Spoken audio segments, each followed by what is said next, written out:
Hello, you're watching World Talks on TVP World. My name is Sascha Fahrbach. Ukraine has won approval for an $8.1 billion IMF program with eased reform deadlines, buying time as Russian strikes strain its energy system and its deficit widens. Meanwhile, tensions in the Middle East escalated sharply Saturday morning as Israel and the United States have launched coordinated strikes targeting various Iranian cities. Israel has declared a nationwide state of emergency in anticipation of retaliation. Now, to discuss all the latest, we're now joined by Louis Wierenga, lecturer in international relations, Baltic Defense College. Good to have you with us this morning. Let's jump right in. The latest. What do you make? I mean, this is very fresh, this breaking news, this strike also now confirmed by U.S. President Donald Trump. Do you see this as a short term? Is this regime change? Is this a tactical strike? What's your take of what's happened earlier this Saturday morning? Well, my first inclination would be that this is short term because that's the way that the president has said that he wants to handle any type of military engagement that the U.S. Gets in, and he has long voiced his opposition to long and protracted wars that the U.S. has gotten into in the region before. So I don't think it'll turn into another Iraq in that sense when it comes to U.S. involvement. But I do think that this is going to be what they're going to go for is regime change. The president was pretty clear in the Truth Social video that's probably been viewed already numerous times about what they're doing. Now, at first, we knew that the Israelis struck multiple cities, including the capital, and they launched what they termed as a preemptive strike. And then the Truth Social video, also confirms that the United States was involved as well. And President Trump has spent weeks threatening to strike Iran, mostly over the nuclear program, but he also brought in the domestic issues of the crackdown on protesters. But I think what's telling here is that in the Truth Social video, he walked everyone through the relationship that the United States has had with Iran. And this has been something that's already been discussed somewhat at the beginning of the century, a few presidents ago, with President George W. Bush, arguably even further back in history. So I think the president will try to handle this quickly. And I think the most telling thing from that video for me is when President Trump told the people of Iran, stay indoors and take over your government once the strikes halt. So that may be the strategy that we'll likely see. Mm-hmm.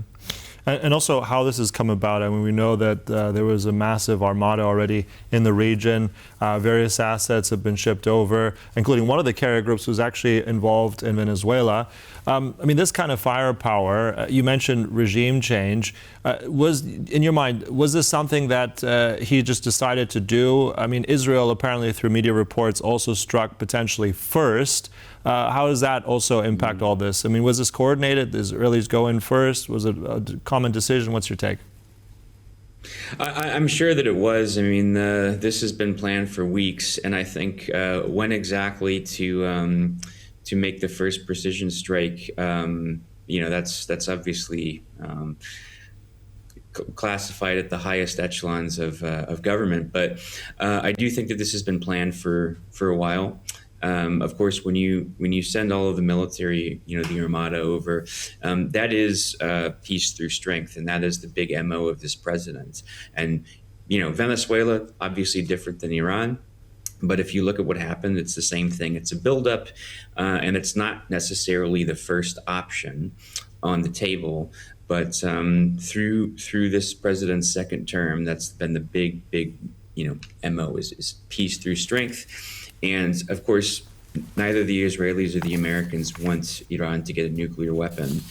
And if you look at the sort of axis of power, the CRINC countries, China, Russia, Iran, North Korea, they're all interconnected. So this does tie back to Europe. And President Trump has also made it very clear that he's not going to tolerate retaliation in the form of terrorism, which is likely going to be what happens. So that's another reason for me to believe that they're going to be very effective and very decisive in the continued strikes against Iran, against the regime.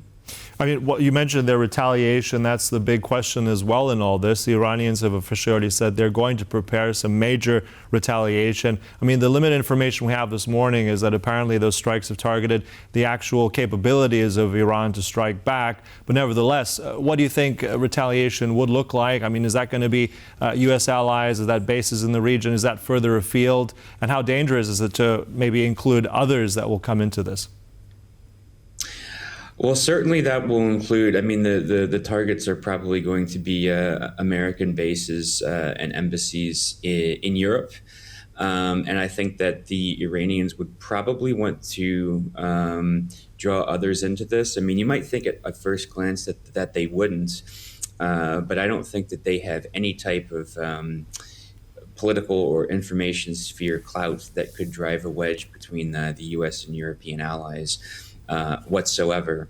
And I think that what Europe does not want to have happen is for the region to be destabilized, of course. And I do believe, one of the other things that President Trump said is he said that they're going to destroy all of the missiles and the missile industry, and basically annihilate the Iranian, the Navy, and make sure that their terrorist proxies are not able to destabilize the region and the world. And I believe that he means that. I think that, the likelihood of, wanting to retaliate, absolutely. I think that they likely will, but I don't think that the retaliation will actually be anything major, because I don't think that they'll be able to do it, because I think this president's pretty serious about stopping them and their proxies. I think that that's going to be, it's not going to be something that's mishandled. Because if you look at the strike against Maduro in Venezuela, that was executed very well militarily. But as you said, Iran is not Venezuela. I mean, if we look back at last summer in June, the Iranians did manage to then officially strike a lot of targets in Israel. I mean, many were deflected, but some did get through the air defenses of the Iron Dome. I'm just wondering, with all these things now going forward, I mean, there's still how much, in your mind, capability-wise, what is the arsenal that Iran has, and how at risk, let's say, as you mentioned already, is Europe? I mean, the Europeans have sort of stepped back a little bit, but what is the danger of, say, strikes on allies, strikes on maybe UK assets, Polish assets as well? I mean, it's there, but I think that with Israel and the United States jointly approaching this, I think that one of the first things that they're going to do is take away as much of their ability to strike kinetically through air as they possibly can. I think that will be less likely than proxy groups targeting people in Europe. And that said, though, going back to the last question, I do think that they will go after, first and foremost, Americans in Europe, and that's going to be the most pressing danger. We'll see what they have in terms of proxies inside of the United States, but I also think that they will be less effective to do that there, because the incentive would be, it really depends on how long the regime lasts too. I'm not saying that they're going to be toppled, but also if their capability to strike back, if their missiles and their industry are all taken out by precision strikes. I mean, this is ongoing right now. So in a couple of hours, we'll probably have a better picture of what's been taken out. But of course, the capabilities are there. That's probably one of their kinetic centers of gravity. So by design, the Americans and the Israelis will likely hit that and take that away from them. And also the big question here is other allies of Iran. I mean, we know that there were joint naval exercises not that long ago with Russia, for instance, in the region. How are they, in your mind, going to react to all this? Does this make other, let's say, embolden Russia to do things more in Ukraine? Are they hemmed in? What's Russia's response to all this going to be? Well, it's not going to make Vladimir Putin look strong, I can tell you that. I mean, the same thing with Venezuela. He just, was pretty much cut out completely from that. It made him look very, very weak. And the only thing that he can really do, he's not going to stop the war of aggression against Ukraine. I don't think that that's going to happen. I mean, the Americans tried, for better or for worse, people have different opinions on the peace process, but the Americans tried, and Vladimir Putin just kept going along, and in many ways becoming more brutal towards Ukraine while this was going on. And because this is so big. I mean, I think that this could have a regional, this could, inflame the region. And I'm talking about the Middle East here. So Russia is going to not come out on top of that because they can support Iran can support them. But if they lose, if the regime falls, and who knows what comes next, I don't really see Putin having a lot of influence on that process. So yes, I think you're right. He will just double down in Ukraine. It'll be interesting to see how he reacts to President Trump. What's discussed with his envoy to the Middle East, Steve Witkoff, who's also doing a lot with the Ukraine peace talks. It'll be interesting to see what the Russians are saying and what their message is and how they engage with the White House on this. Mm-hmm. Yeah, and as you mentioned, Steve Witkoff there, I mean, we're also talking about Ukraine. There was already some kind of understanding or plan, I suppose, idea that there would be another trilateral on a leaders level, potentially some way in the Middle East, in Abu Dhabi, is some of the information in March that's come to us in the last days. How much of an impact do you think this is going to have on that taking place now? Well, it's interesting because, of course, Putin is not going to want to be seen as weak anywhere else. So how does he make up for that? Probably by trying to act, hopefully not, but probably trying to act more like a strong man, which means more aggression against Ukraine to show that he has some leverage in these talks. And, his big leverage has always been the threat of using nuclear weapons, and the fact that nobody is really, aside from the Ukrainians, of course, kinetically going to force him to stop.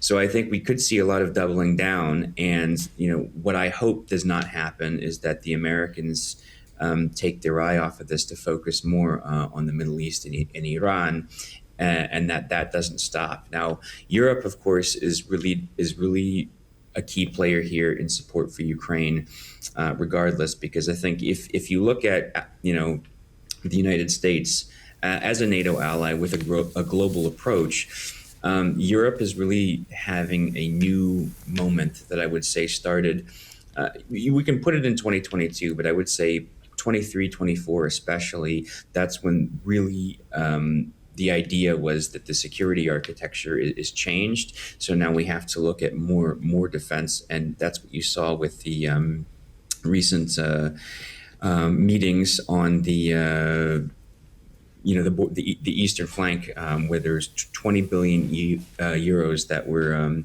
given out to eastern regions, and the East Invest, which Commissioner von der Leyen discussed a couple of days ago. So you can sort of have Western attention to this issue as well if the Americans become a little bit more focused on this, which I'm not sure, but if the term major combat operations in Iran is being used, that will likely happen unless it's swift and decisive and it's over quickly, which we're not going to know. It depends on how long the regime lasts, if they survive this, and then what their retaliation measures are going to be. Right. So, as you said, everything's very much connected, and we're still getting the latest. But thanks so much for all those insights. Really appreciate it. Louis Wierenga there, lecturer in International Relations, Baltic Defense College. Thank you so much. My pleasure. Thank you for having me. And thank you for watching World Talks. We'll see you right here on TVP World for more news and commentary. Goodbye.